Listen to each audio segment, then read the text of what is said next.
بسم الله الرحمن الرحيم نحمده ونصلي على رسوله الكريم. We greet you with Assalamu alaikum wa rahmatullahi wa barakatuh on this, the 22nd day of the blessed month of Ramadan, and the juz or the portion of the Quran to be recited on this day in order to complete the recitation of the whole Quran in Ramadan. The juz begins with Surah Al-Jathiyah and it ends with Surah Al-Hujurat. There are, I think, 5 surah in this juz. Now then, we have been introducing Dajjal, the false Messiah, the Antichrist, to you. And we've been giving you his footprints. And we see how Dajjal is one of the most important things that he has under his command in order to pursue his mission of eventually taking control of the world, politically, economically, monetarily, scientifically, and so on, militarily. One of the most important things of all he has is his control over time and his control over space. And the event in Surah An-Naml with the throne being brought from Yemen to Jerusalem, and the King Solomon, the Prophet Solomon, Allah's blessing be upon him, turning first to the jinn. And the jinn have the capacity to travel at tremendous speed, and they can pass through a wall. And the jinn, the most powerful of all, the Ifrit, said, I can bring that throne to you as fast as before you rise from your throne.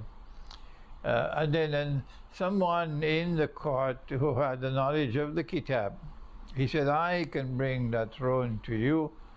I can bring that throne to you as fast as the twinkling of an eye. And this was our view, that Kitab or that book is a book of aerodynamics. This is my view. You can't deny me the freedom for a view. Of course you will have a different view from me, but never mind, we don't have to fight over it. And so this is an indication from Surah An-Naml that the Quran will shortly explain to you that Dajjal, the false Messiah, has control over the jinn. And if he has control over the jinn, then he has control over movement through space. And they will bring objects through space at lightning speed. And this has manifestly important implications for military science and for missile technology and so on. This is just a matter of thinking, that's all, nothing more than that. And then the Quran proceeded to Solomon, Nabi Sulaiman alayhi salam, and the vision that Allah gave him. And from that vision we know that Dajjal is sitting on his throne, and Dajjal is a jasad. And we have explained that the jasad, Dajjal as a jasad will appear in human form. Let me repeat that. He will appear in human form, but he would not have the ruh of a human being, nor the nafs of a human being. The ruh is the spirit.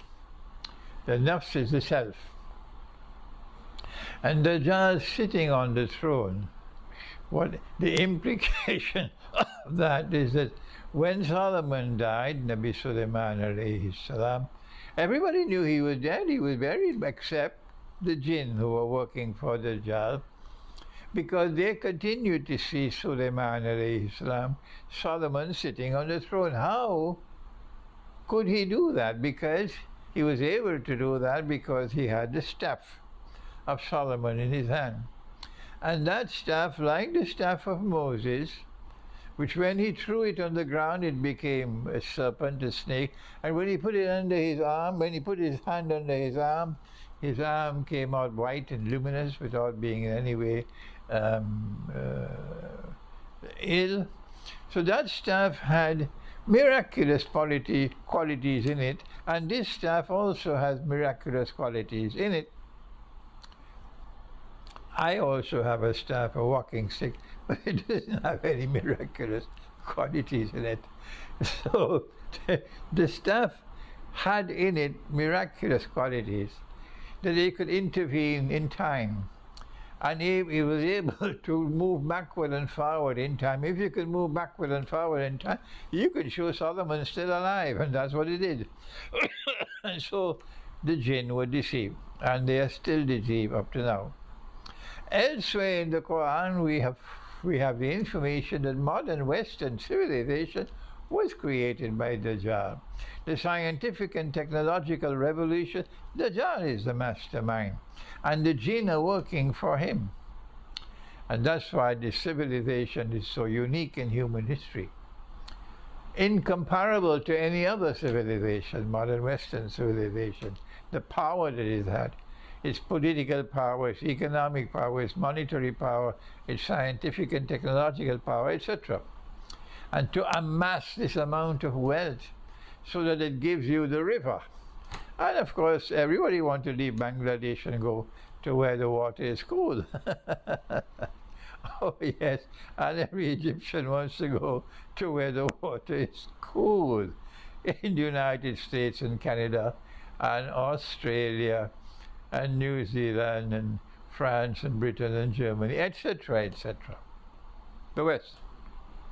Not knowing the Dajjal's river, the cool waters of his river, that's actually his fire. And the places where there's so much poverty and so much crime and people are suffering so much, and it looks like the fire, actually, that's the river, said Muhammad, Allah's blessing be upon him. And so now, how long will Dajjal continue to have this power over mankind, with the jinn working for him, relentlessly, incessantly? The answer is to be found in Surah Al-Sabah. Is it Sabah? When he died, فَلَمَّا قَضَى سُلَيْمَانَ الْمَوْتِ. I think it is Sabah, maybe I'm wrong, anyhow. When Sulaiman died,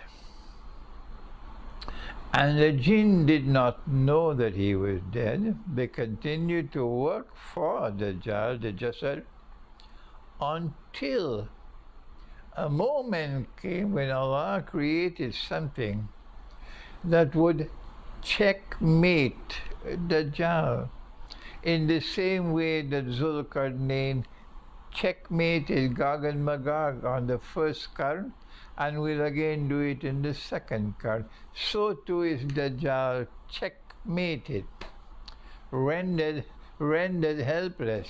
What will Allah do to do that? Answer: He sends Dabbatul Ard. And Dabbatul Ard, in one verse of the Quran, will cause harm to mankind. Taklimuhum, would cause harm to mankind. Let me repeat it one more time. The Quran says that Dabbatul Ard would harm, would injure and harm mankind. Taklimuhum. But here in this verse, where Sulaiman is dead, Dabbatul Ard will come and consume the minsa of the staff. And if the minsa of the staff is destroyed, it becomes just like my walking stick. All the miraculous powers will be gone. That is the minsa of the staff. So who are Gog and Magog? Who is Dabbatul Ard, who have the capacity to consume the miraculous inner heart of the staff? It's not termites, as you'll find in the tafsir. So many of the commentators of the Quran consider minsa to be the staff. That's right. And I said, no, The staff is asa. But in the staff for asa there is the minsa. The minsa is not the staff. The minsa is a property of the staff. And so they said it's termites. And when Solomon died, he died, excuse me for laughing, it's so funny. Solomon died while sitting on his throne, holding on to his staff. And he kept on like that for I don't know how many years. Nobody knew he was dead. And then the termites came and they started nibbling at the bottom of the staff. And I don't know how long they took to nibble and bite until the staff lost its balance. And when the staff tumbled, then the body tumbled, crick, crack, the wire bent. And that's the way the story ends. That's not scholarship. This is scholarship. Back to serious business now. So the minsa is a property of the staff, a miraculous property of the staff, which allows whoever is holding the staff to intervene in time. إِنَّمَا النَّسِيُّ زِيَادَةٌ لِلْكُفْرِ. If you intervene in time, that's the road to kufr. And the Dajjal has kafir written on his forehead. So who is Dabbatul Ard? Who will checkmate Dajjal? Because once Dabbatul Ard consume the minsa of the staff, the miraculous quality of the staff which allows him to get the jinn to work for him, then Dajjal is left powerless. He's finished. This is my interpretation, and you should not accept my interpretation unless you are convinced it is correct. Someone might have a better interpretation than me. That's how Iqbal used to speak. That's how Iqbal used to speak. There's someone coming afterwards might be able to explain this better than me. Iqbal used to say that. And so, similarly, I speak. My view is that the electromagnetic waves, I'm not a physicist, I don't have a PhD in physics. The electromagnetic waves that with which we are now being inundated around the world, so that you can now have the cell phones, the internet, and you could have something called GPS. So long ago in London, to be a taxi driver, you had to do a lot of homework to learn the names of all the streets and all the little lanes and all these things, and you had to pass a test to become a London taxi driver. Now no more. Any Uber taxi you call, he has his smartphone, and he puts in the direction, the place you want to go, and it tells you how to turn left, turn right, this, that, and so on. Yes, so the GPS is one of the things that is the byproducts of this new age of the electromagnetic waves from the wireless and so on.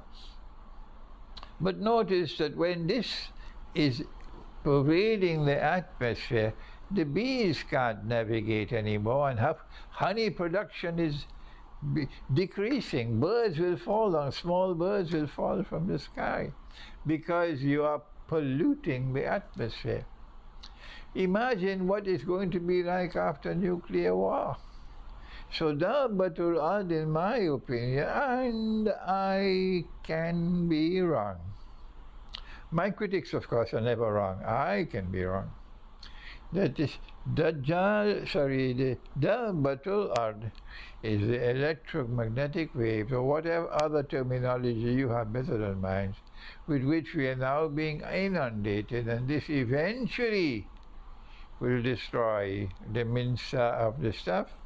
And once the minsa of the staff is destroyed, goodbye the state of Israel. Thank you. Wassalamu alaikum wa rahmatullahi wa barakatuh.